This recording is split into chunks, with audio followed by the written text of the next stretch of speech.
손흥민 북런던 더비에 여운이 가시지를 않고 있습니다.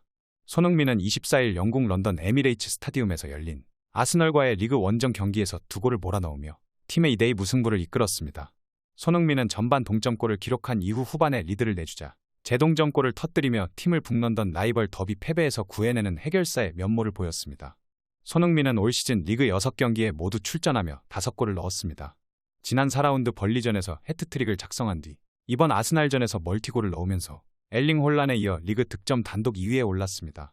손흥민의 잉글랜드 프리미어리그 개인 통산 108번째 골로 종전 데런 벤트와 함께 통산 득점 부문 공동 30위였던 손흥민은 맨체스터 유나이티드의 전설 107골을 넣은 폴 스콜스를 제치고 피터 크라우치와 함께 공동 28위로 뛰어올랐습니다.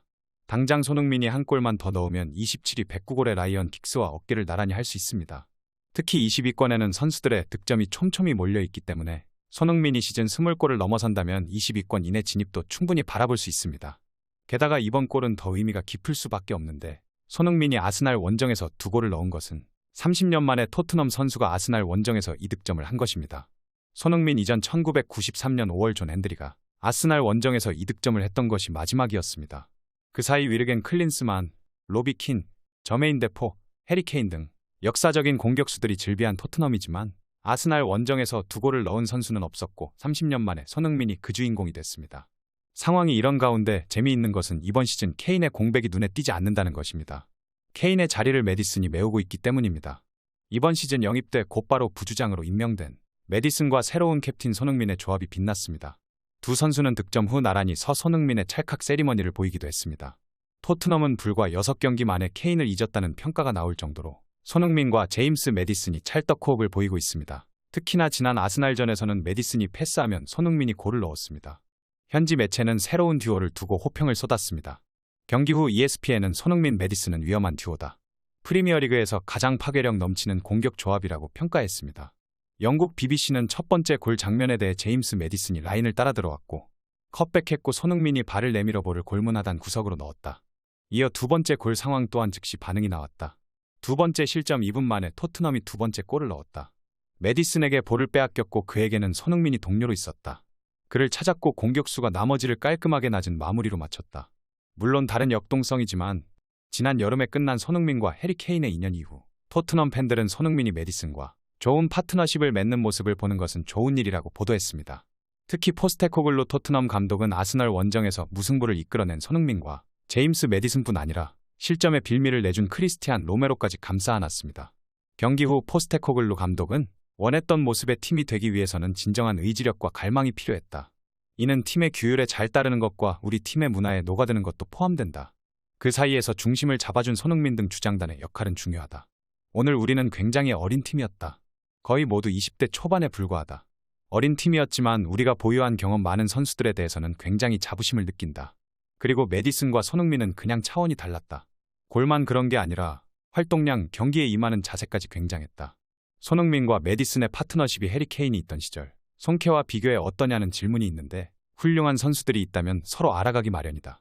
손흥민과 메디슨은 경기를 보는 방식에 있어 주파수가 잘 맞는다. 이 점이 도움을 준다고 설명했습니다. 이런 모습은 토트넘 팬들에겐 익숙합니다. 바로 케인과 손흥민이 서로 골과 도움을 주고받으며 토트넘의 전성기를 이끌었던 바로 그 모습이기 때문입니다. 케인과 손흥민은 서로의 골과 도움을 함께 올리며 EPL 대표 공격 듀오의 공격 포인트를 넘어서며 EPL 역사에 남을 공격 듀오로 남았습니다. 그러나 올 시즌을 앞두고 결국 케인이 미넨으로 떠나게 되면서 손흥민 혼자 외로이 남는가 했지만 새롭게 영입된 메디슨이 손흥민과 단짝을 형성하며 초반 토트넘의 상승세를 함께 주도해 나가고 있습니다.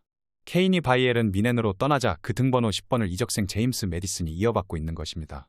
제임스 메디슨은 지난 6월에 레스터 시티에서 이적을 해왔습니다. 메디슨의 이적료는 4천만 파운드 하나로 약 665억 원이었습니다. 메디슨은 리그 내에서도 손꼽히는 오른발 킥 스페셜리스트 중 하나로 킥에서 파생되는 양질의 장단 패스와 공격 기회를 창출하는 킥패스 등의 볼 배급 능력도 잘 갖추고 있습니다. 실제 2023년 토트넘 이적 이후의 시즌 초활약은 EPL 최상위권 플레이메이커 중 한 명이라고 해도 큰 부족함이 없을 정도입니다. 메디슨은 케인과 다른 유형의 선수로 케인은 최전방 공격수, 메디슨은 중원에서 뛰는 플레이메이커입니다. 중원에서 창의적인 패스와 활발한 움직임이 메디슨의 가장 큰 강점으로 자연스레 손흥민이 뛰는 위치와 플레이 스타일도 바뀌었습니다.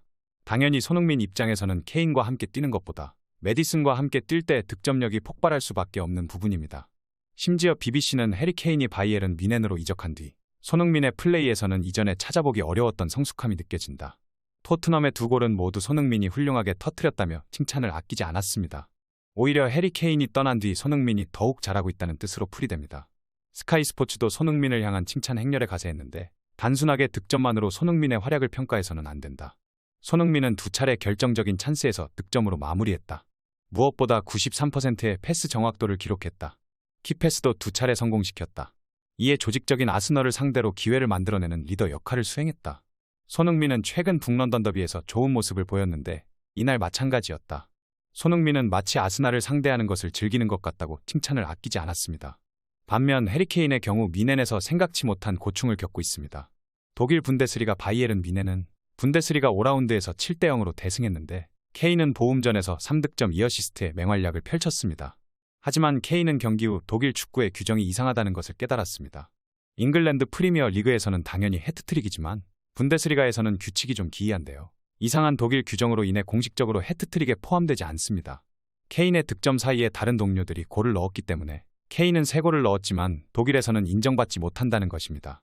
분데스리가에서는 3골 모두 같은 진영, 즉 전반전이나 후반전에서 각각 3골을 넣어야 하고 골과 골 사이에 다른 선수가 득점을 하면 인정하지 않습니다. 즉 내리 3골을 넣어야 하는데 엄청나게 어려운 해트트릭인 셈입니다.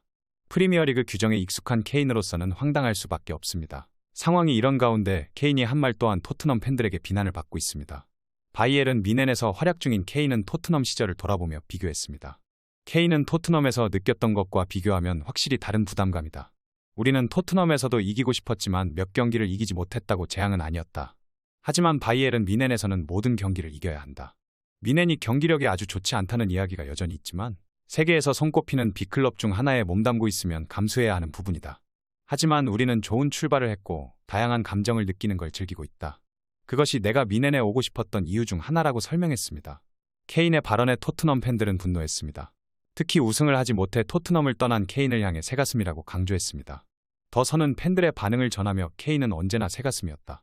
그렇게 기회를 항상 날렸다. 그가 바이에른에서 어떤 트로피를 들어 올리더라도 그 사실을 숨길 수 없다. 너를 키우고 내게 기회를 여러 번 준 팀을 파헤치기보다는 조용히 하고 새로운 팀에 집중하는 게 어때? 이번에는 기회를 날려버리지 않도록 해, 친구 등의 반응을 남겼습니다. 또 다른 팬은 케인은 모두가 생각하는 것처럼 토트넘을 사랑한 적 없다.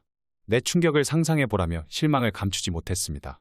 특히 케인이 바이에른 뮌헨 이적 후 슈퍼컵 패배에 대해 조롱하기도 했습니다. 케인이 바이에른 뮌헨 데뷔전에서 우승 트로피를 거머쥘 수도 있었지만 다시 한번 실패했다고 조롱한 것입니다. 자신이 떠난 토트넘의 빈자리에 메디슨이 들어왔고 친정팀 팬들은 자신을 향한 비판을 하고 있는 상황이 케인에게는 썩 달가워 보이지 않습니다. 중요한 것은 어떻게 시작했는지가 아니라 어떻게 끝내는가이다. 앤드류 매튜스의 명언입니다.